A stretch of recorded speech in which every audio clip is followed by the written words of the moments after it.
That's one of the reasons so much of what we've come to think of as Western science and mathematics and engineering was really worked out in the first few centuries of the Common Era by the Persians and the Arabs and the Turks.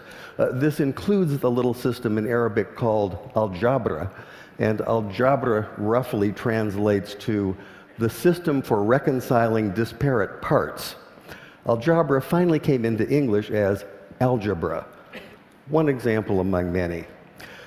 The Arabic texts containing this mathematical wisdom finally made their way to Europe, which is to say Spain, in the 11th and 12th century. And when they arrived, there was tremendous interest in translating this wisdom into a European language. But there were problems.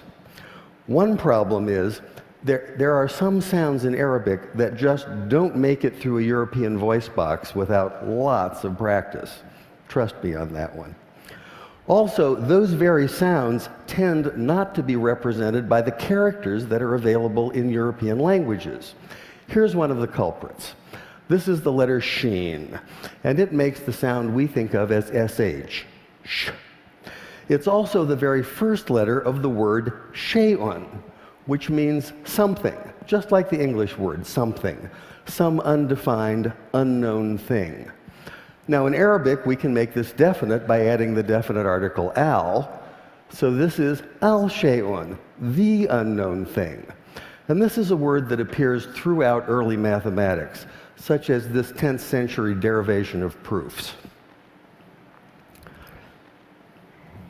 The problem for the medieval Spanish scholars who were tasked with translating this material is that the letter sheen and the word shay'un can't be rendered into Spanish because Spanish doesn't have that sh, that sh sound.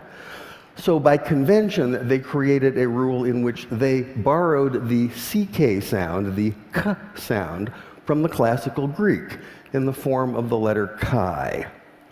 Later, when this material was translated into a common European language, which is to say Latin, they simply replaced the Greek chi with the Latin x. And once that happened, once this material was in Latin, it formed the basis for mathematics textbooks for almost 600 years. But now we have the answer to our question. Why is it that x is the unknown? X is the unknown because you can't say sh in Spanish. And I thought that was worth sharing.